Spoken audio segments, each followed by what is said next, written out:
नमस्कार। पैसे की दुनिया ना कभी कभी बहुत कॉम्प्लिकेटेड लग सकती है, लेकिन आज हम इसे बिल्कुल आसान बनाने वाले हैं, जैसे कोई गेम समझ रहे हों। चलिए इस पहेली को मिलकर सुलझाते हैं। तो ये रहा हमारा आज का रोड मैप। हम 5 पिलर्स पर बात करेंगे।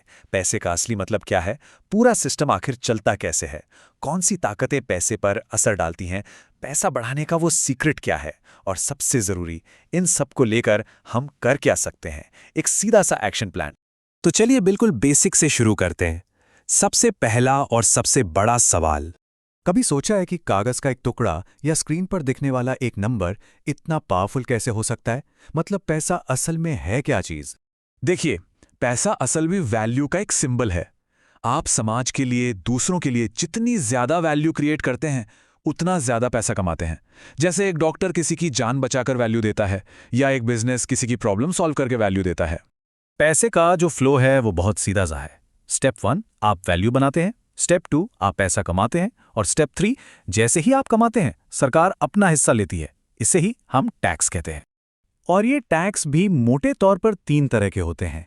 इनकम टैक्स जो आपकी कमाई पर लगता है, सेल्स टैक्स जब आप कुछ खरीदते हैं, और कैपिटल गेन्स टैक्स जब आप अपने इन्वेस्टमेंट से प्रॉफिट कमाते हैं। और हाँ, यही टैक्स का पैसा सड़कों, स्कूलों और अस्पतालों जैसी सुविधाओं में लगता है। अच्छा, आप समझते हैं कि ये पूरा फाइनेंशियल सिस्टम काम कैसे करता है। इसमें कौन कौन से बड़े प्लेयर्स हैं जो हमारे पैसे को मैनेज करते हैं। हम सब बैंक तो जाते ही है, तो मान लीजिए आपने बैंक में 1000 रुपए जमा किए। आपको क्या लगता है वो पैसा बस लॉकर में पड़ा रहता है? असल भी ऐसा नहीं है।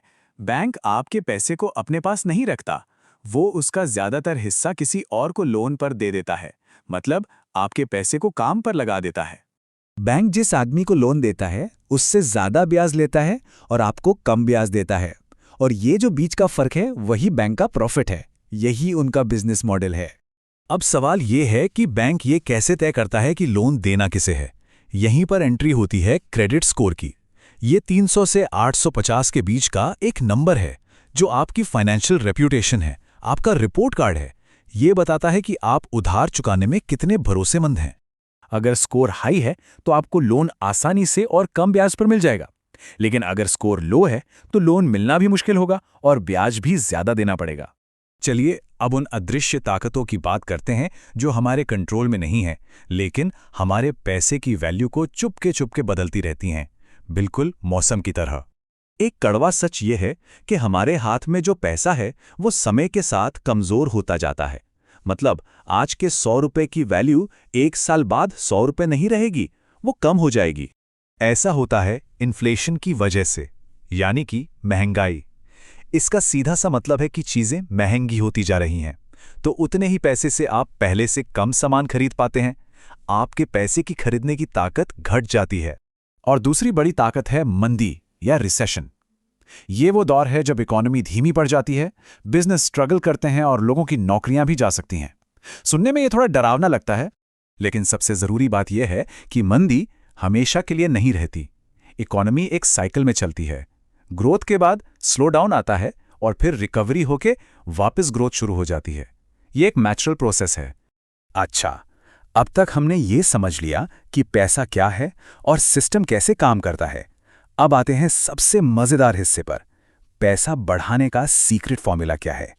देखिए, ब्याज 2 तरह का होता है। एक है सिंपल इंटरेस्ट जो सिर्फ आपके लगाए हुए पैसों पर मिलता है, और दूसरा है कंपाउंड इंटरेस्ट। ये आपके लगाए हुए पैसों पर तो मिलता ही है, साथ ही उस पर जो ब्याज बना है उस पर भी ब्याज मिलता है। और यही अमेरिका का असली राज है। इस चार्ट को देखिए, ये कंपाउंडिंग की असली ताकत दिखाता है।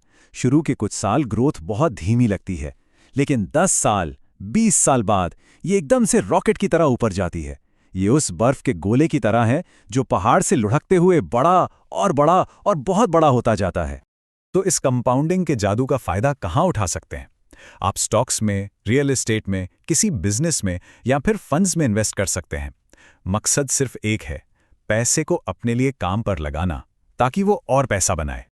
और एक बात हमेशा याद रखिएगा, दौलत बनाने में सबसे पावरफुल चीज पैसा नहीं बल्कि समय है।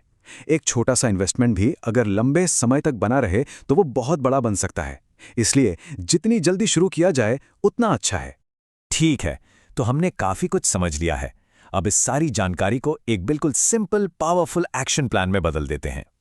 असली फॉर्मूला बस इन 3 स्टेप्स का है। पहला, बचत करें। दूसरा, उस बचत को इन्वेस्ट करें। और तीसरा, जो सबसे मुश्किल है, धैर्य रखें और समय को अपना जादू चलाने दें। बस। तो अब ये सब जानने के बाद सवाल सिर्फ एक है, क्या पैसा आपके लिए काम करेगा या आप जिंदगी भर पैसे के लिए काम करते रहेंगे? फैसला आपका है।